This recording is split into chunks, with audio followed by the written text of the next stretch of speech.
Good morning, everybody. It is time to leave Valparai today. The weather here has been crazy. From the time I've reached, it's been pouring non-stop and really heavy rains. Even in the morning when I woke up, it was pouring and I was just staring outside wondering how I'm going to make this ride, because today's ride is 40 hairpin bends that I ascended, I have to descend it today. So I've been thinking about that a lot, but I know how it is with me, that the minute I get onto the bike and the minute I start riding, I gain all my confidence back and somehow I just know how to keep riding. Today's ride is only about 120 kilometers, so it's not too much. It's on maps it says about 3 hours, but that means maybe 4.5 hours for me, because I'll also be shooting along the way and I'll be riding pretty slow. That's the plan for the day. Let's get going.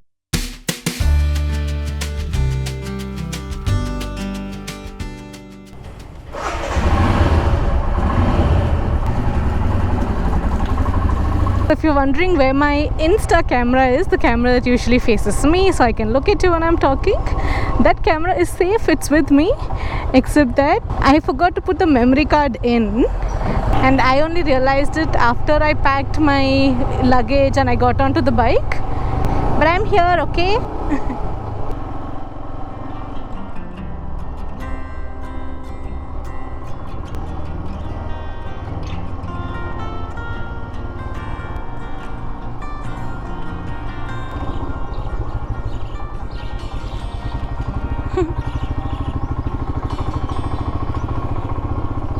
It's time for school.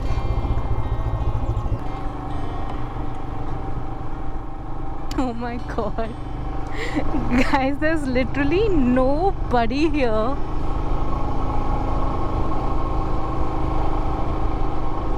I didn't expect it to be this isolated, and my heart is doing a little dhak.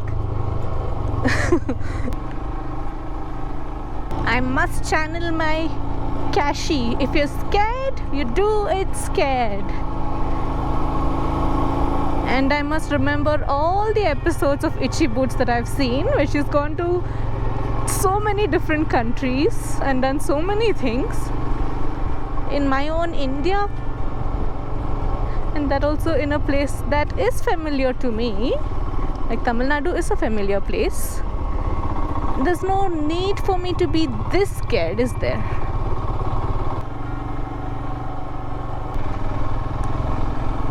Oh, finally I see someone. Yay, hi car.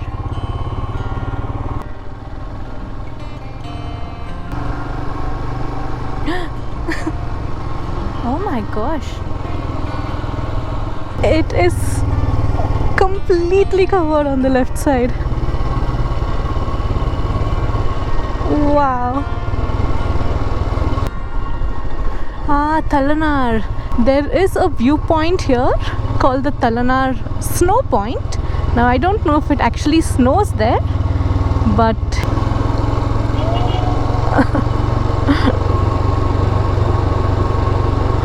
yeah, so I was saying that I don't know if it actually snows there, but it is not very touristy, not a lot of people go there, and apparently the views are amazing.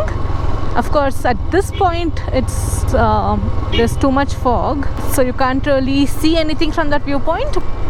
But if you come at the right time, then the view is supposed to be incredible. I've seen pictures and it is very beautiful.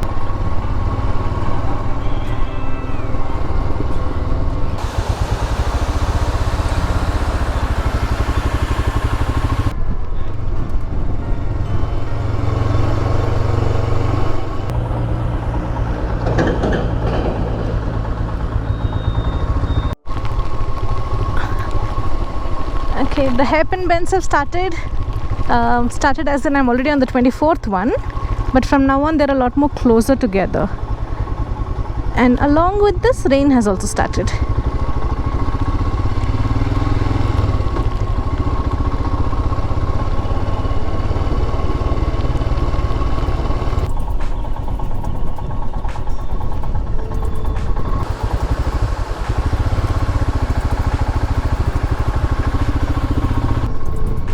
Guys, there's a peacock on the right.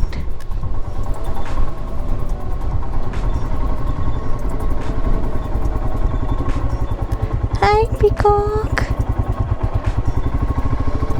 The view is just incredible.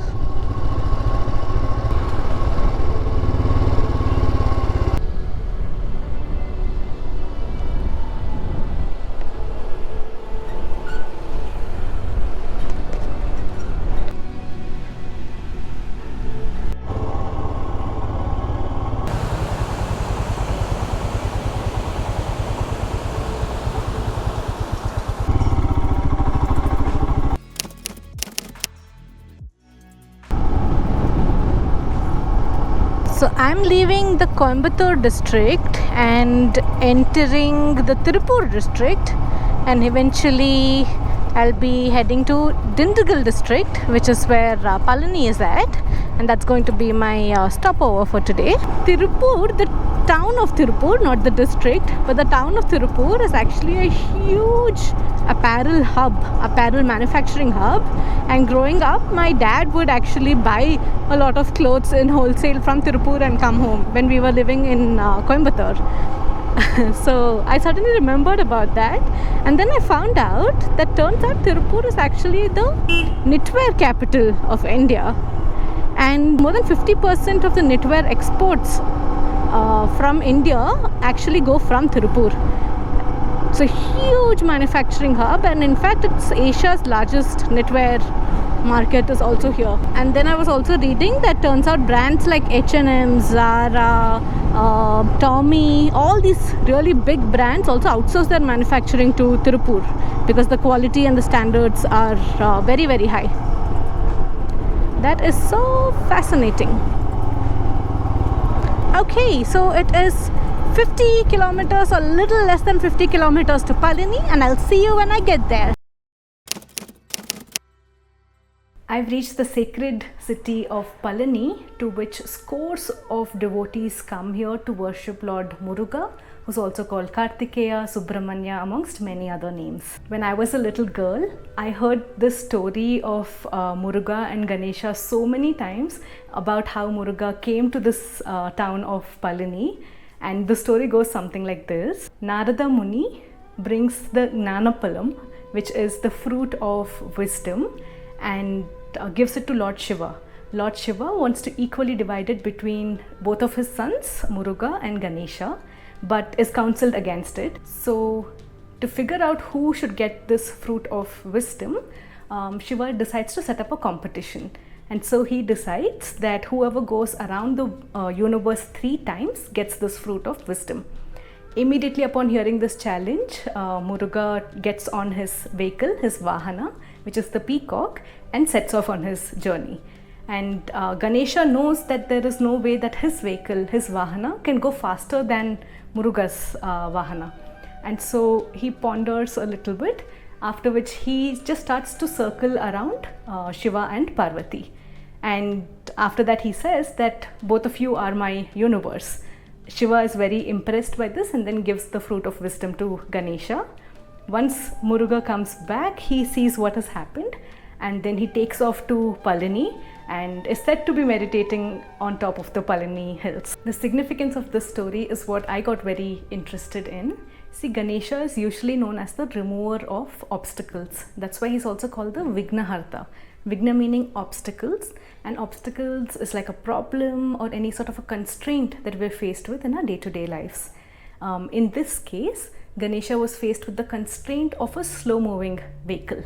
And what did Subramanya do in this case? He resorted to immediate action, and Ganesha paused a little bit and thought about that situation, depicting mindfulness. So this story goes to show that in any micro situation that we deal with in our day-to-day lives, being mindful first and then resorting to action, combining both Ganesha and Muruga, is what will yield us most results.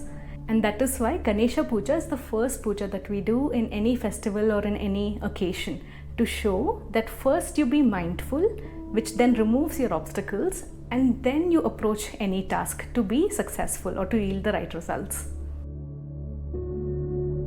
Hinduism has its roots in Bharat, in India. Most places in India have a historic connection to Hinduism.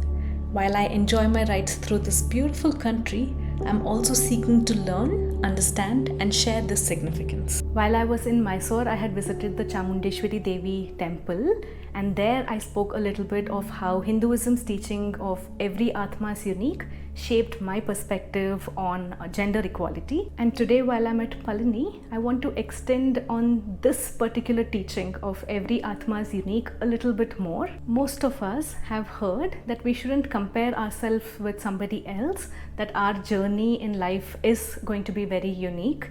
And we also know that we're not exactly the same as another person. Right? We have our own uniqueness in the way we think, our habits, or our outlook in life.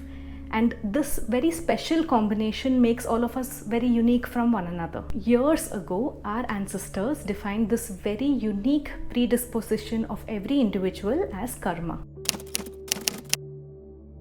This combination of my outlook, my thoughts, how I approach life is a result of experiences over multiple lifetimes, including this one. And so to understand my karma, to understand my unique predisposition, is to understand myself so that I can chart my own independent journey through life. One of the biggest misconceptions of karma is that we just tend to equate it to fate or destiny, and especially when we're hit with unpleasant or difficult situation. We tend to resort to saying things like, it's just my situation, it's just my karma, implying that we're powerless in this, whereas karma is actually meant to be very empowering. The literal translation of the word karma is action. It translates to action because karma originates from our responses. In any situation, our response to that situation determines our karma of the future. So our response to any situation today, our decision power of today yields tomorrow's karma. And so karma is an accountability system of the universe, and it enables self-regulation. Karma is causality. It is cause and effect, and a very integral part of Vedic science. Where it gets difficult to comprehend is in trying to figure out what cause has led to what effect, because it is definitely not linear. It is a very interconnected and complex play of events. That and the difficulty in accepting the outcomes, especially when faced with difficult or unpleasant situations. This concept of karma, of uniqueness, is a very fundamental concept in Hinduism, and all the other aspects of it, like Jyotisham or even the act of doing a puja, is for us to understand the self better so that we can combine the power of mindfulness, like Ganesha, and the power of action like Muruga to lead a more conscious life. That brings me to the end of today's episode. I am so happy to be at the sacred city of Palani, but tomorrow my journey continues through the hill stations of Tamil Nadu. I really hope you enjoyed this video. Thank you so much for riding with me, and I'll see you on my next ride. Bye!